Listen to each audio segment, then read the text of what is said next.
Vamos fazer o tratamento endodôntico desse molar. Ele não apresenta nenhuma cárie, coroa íntegra, mas apresenta essa lesão bem definida na raiz distal. Devemos estar diante de uma lesão endopério. Já no acesso, pude constatar que a polpa dos canais mesiais estava viva e a polpa do canal distal necrosada, o que confirmaria a existência de uma lesão de origem periodontal, que via retrógrada teria provocado essa necrose e infecção do canal dessa raiz. Esses dois mundos são iguais? Canais com polpa viva e canais com polpa necrosada e infectada representam mundos iguais? Como iguais devem ser tratados? Analisemos isso individualmente. Diante de canais com polpa viva, todos nós sabemos que temos milhares de túbulos dentinários espalhados por essa raiz. Esses túbulos se comunicam com o ambiente externo? Não. O cemento não permite que esses milhares de túbulos dentinários entrem em contato com o meio externo. Uma raiz dessa ou qualquer outra pode, entretanto, apresentar essa configuração. Claro, não exatamente essa, mas algo parecido. E aqui estamos diante de condições que permitem esse contato do meio interno com o meio externo, são os canais laterais. Mas essa condição promove alguma alteração na porção externa dessa raiz? Não, porque o conteúdo desse canal ou desses canais é de polpa viva.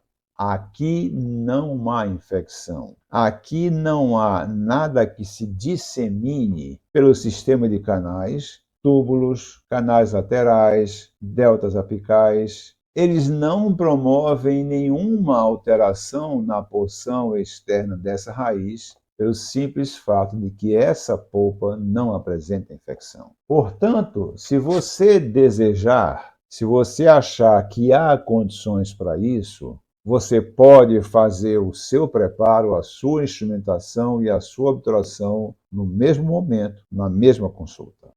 E nessa condição, pode fazer a mesma coisa? A literatura já comprovou que, diante de lesões como essa aqui, em vários pontos dessa raiz, o cemento já foi eliminado. Patologias como essa aqui, muitas vezes fazem isso, ou seja, removem boa parte desse cemento. Fazendo isso, esses túbulos dentinários passam a ter contato com as porções externas dessa raiz. Então, entre o endodonto e o periodonto, passa a existir uma comunicação via túbulos dentinários, uma vez que boa parte deles já está em contato com a porção externa da raiz. Se esse é um canal infectado, se essa patologia também apresenta um ambiente infectado, o que pode haver entre esses dois ambientes? Vamos chamar de uma troca. O que está no endodonto pode promover alguma alteração nesse ambiente e o que está no periodonto pode também, por sua vez, promover alguma alteração nesse ambiente. Assim, o tratamento de uma dessas patologias pode não permitir o reparo porque a outra poderia alimentar aquela porção tratada. Você sabe também que quando instrumentou os canais com polpa viva, formou-se o que nós chamamos de camada residual, magma dentinário, todos conhecem como smear layer. Esse smear layer não promove nenhuma alteração na porção externa dessa raiz, porque nele também não há infecção, já que ele é fruto da geração de raspas de dentina sem contaminação, eles não seriam capazes de promover nenhuma alteração nas porções externas dessa raiz. Mas, ao contrário, esse Esmirleia que se forma nessas condições, ele também é uma fonte de infecção, porque dele fazem parte raspas de dentina infectadas, tecido necrótico infectado, bactérias. Então vejam que a manutenção dessa camada residual, que surge naturalmente durante a instrumentação das paredes desse canal, ela pode sim interferir no processo de reparo, porque ela também seria uma fonte de infecção. Então, essa troca de conteúdos, vamos dizer assim, ela existe através dos túbulos expostos, agora em contato com também a parte periodontal. Da mesma forma, essa troca de conteúdos passa a existir pela presença de canais laterais, como esses aqui, eventualmente existentes em cada uma dessas raízes. Então, nessas condições, essa situação muitas vezes impede que haja o reparo de uma delas ou de ambas. Sendo assim, quando você instrumenta canais como esse, você precisa remover essa camada residual. É recomendável que isso seja feito para que você possa novamente deixar, vamos dizer, desbloqueados esses túbulos dentinários, como também esses canais laterais. Em função dessa infecção, em todo esse ambiente endodôntico e periodontal, tem sido recomendado que se faça medicação com hidróxido de cálcio.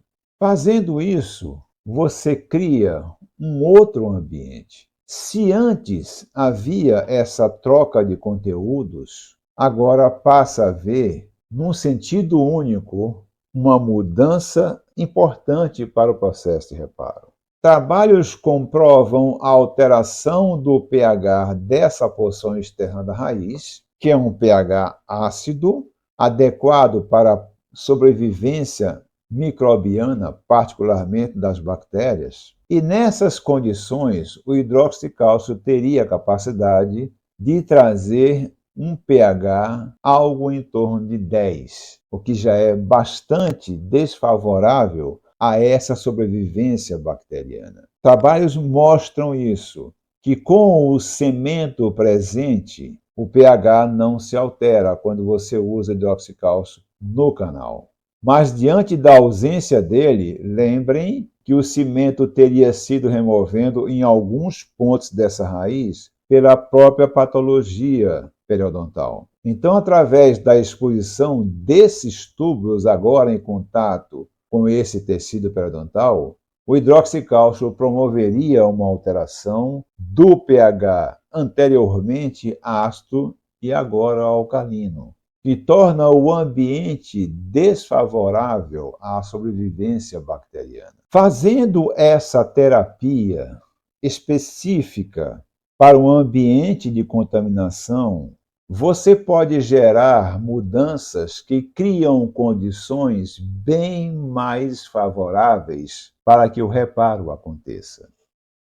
Aqui estão os canais tratados. Após um tratamento determinado para esses canais com polpa viva e outro mais voltado para o combate da infecção que existia não só nesse canal, como no sistema de canais. Portanto, tratamentos diferentes para situações diferentes.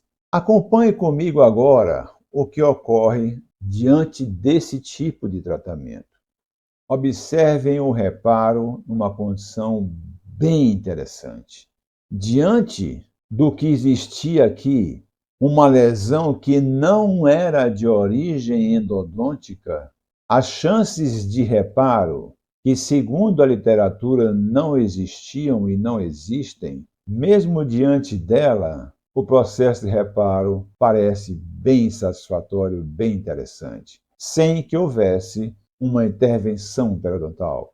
Observemos o seguinte: há uma patologia instalada há uma patologia que denuncia a presença de um canal ou de um sistema de canais maciçamente infectado e que exige um ato operatório que essa infecção seja controlada. E ele tem um grande objetivo, que é criar essas condições favoráveis para que haja o processo de reparo.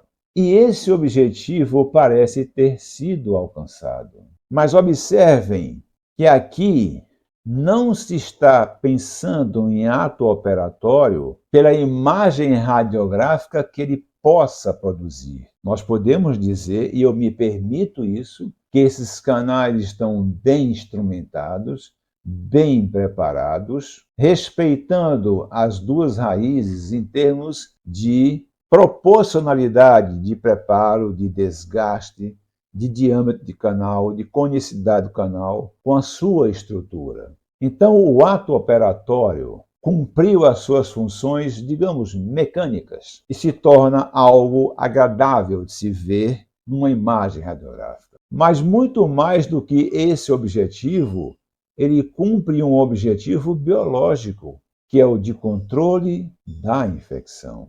A razão de se promover da melhor forma possível esse ato operatório não é torná-lo bonito diante de uma imagem radiográfica.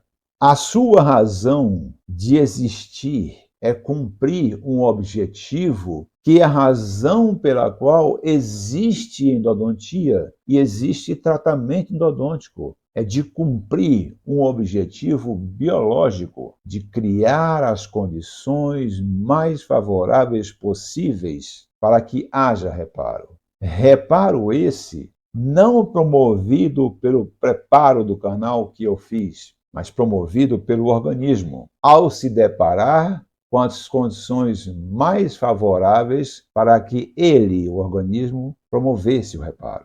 Sobre o tempo necessário para que se formasse uma lesão dessa, sobre esse tempo, sobre essas ações que ocorreram aqui, nós não temos nenhum controle. Sobre o tempo necessário para que houvesse esse reparo, sobre o tempo necessário para o organismo promover esse tipo de reparo, também não temos nenhum controle. Mas há um outro momento, há um outro tempo sobre o qual temos controle. É o tempo que nós temos para nos permitirmos que o tratamento seja o mais adequado possível, o melhor possível. E por que o tempo é tão importante também nesse momento em que você trata, em que você faz o tratamento endodôntico? É porque ele permite um tempo mais adequado de combate a uma infecção que não deixa nenhuma dúvida quanto à sua disseminação por todo o sistema de canais. Quando nós queremos dar importância ao que fazemos, falamos sempre em sistema de canais, trabalhos maravilhosos sobre a verdadeira anatomia do sistema de canais, trabalhos de microtomografia. Esses trabalhos nos chamam a atenção para a importância da existência desse sistema de canais e da sua infecção, da disseminação da infecção de processos como esse aqui. Mas na hora que vamos tratar, queremos dar a esse tempo uma condição que não tem sido comprovada como suficiente para enfrentar essa disseminação.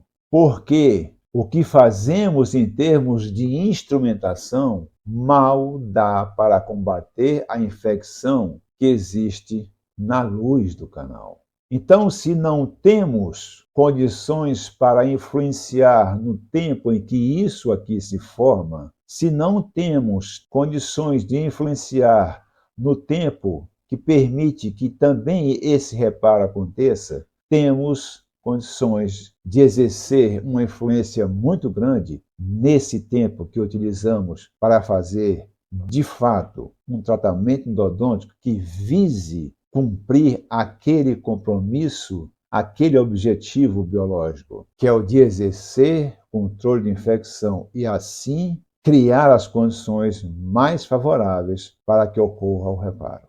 Ter o tempo como aliado no tratamento endodôntico é prova de conhecimento e sabedoria. Nenhum professor tem o direito de tirar isso do aluno, particularmente nos cursos de especialização que representam o momento que ele começa a definir que profissional ele será. Predeterminar que ele tem que terminar o tratamento na mesma consulta, que ele tem que concluir com a sua obturação na mesma consulta, é um ato que não deveria existir. O que eu posso pedir a você, como professor, e peço, ao fazer essa escolha, faça com muito carinho e com mais respeito à profissão, à especialidade que você escolheu.